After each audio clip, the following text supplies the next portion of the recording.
maybe let him tell more about himself. So let's welcome Helen. What's the meaning of 80? I'll take a view of my project one. Very good number of you. In my project one speech, you will recall that I started my career in financial services in a client-facing role.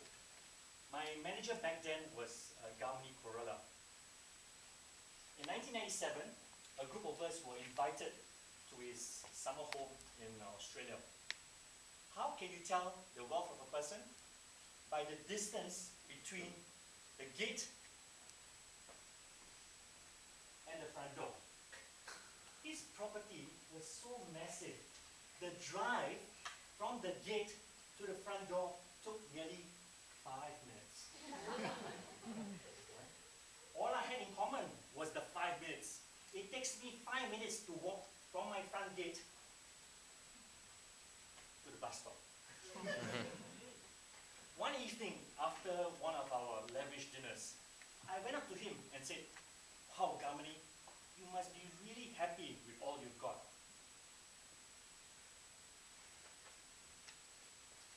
He looked at me, and with tears beginning to fill his eyes, said, "I am the most miserable man of this earth." He revealed that he started his career with the belief that money was everything, and devoted 4 decades of his life to this goal. He amassed a fortune, but had no one to share it with, no family to share the fruits of his labor.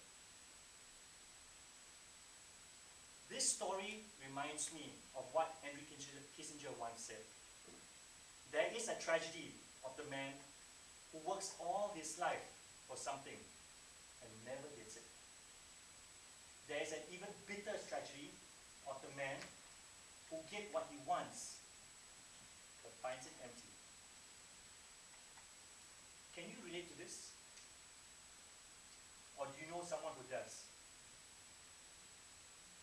Does your pursuit in life have meaning? Does it have purpose behind purpose? That incident with Gamini was a real turning point in my life. I too wanted to amass a fortune, but my pursuit of money now seemed an illusion, a disillusion. I was shattered to discover that my pursuit of success could be equally meaningless. I had to find purpose behind purpose. What has this got to do with you? Have you had an experience where you got the result, but were not happy? Have you sought fame and fortune at the expense of spending time with your loved ones? Have you worked hard to get what you want in life, but before you could share it with your loved ones, they were gone?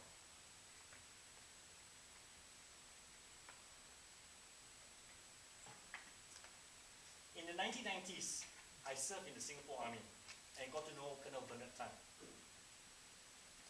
A few years ago, just like Ellsworth, but this time it became true. A few years ago, I read in the papers that he collapsed and died. He was only 39 years old. When someone as young as him dies, it serves as a reminder to all of us that death can strike any time to anyone. Death is something we have no control over. But there are things we can do now, things that are important. For you, it might be that dream getaway, doing volunteer work, or even taking part in a triathlon. For my case, what matters most is my family, those who are near and dear to my heart.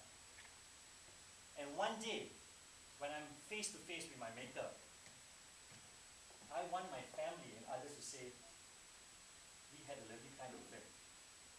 That's purpose behind purpose. As for Colonel Tan,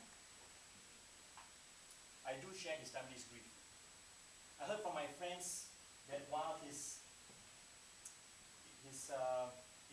wife and children may be anguished by his passing, he did leave them with many wonderful memories as a husband and father.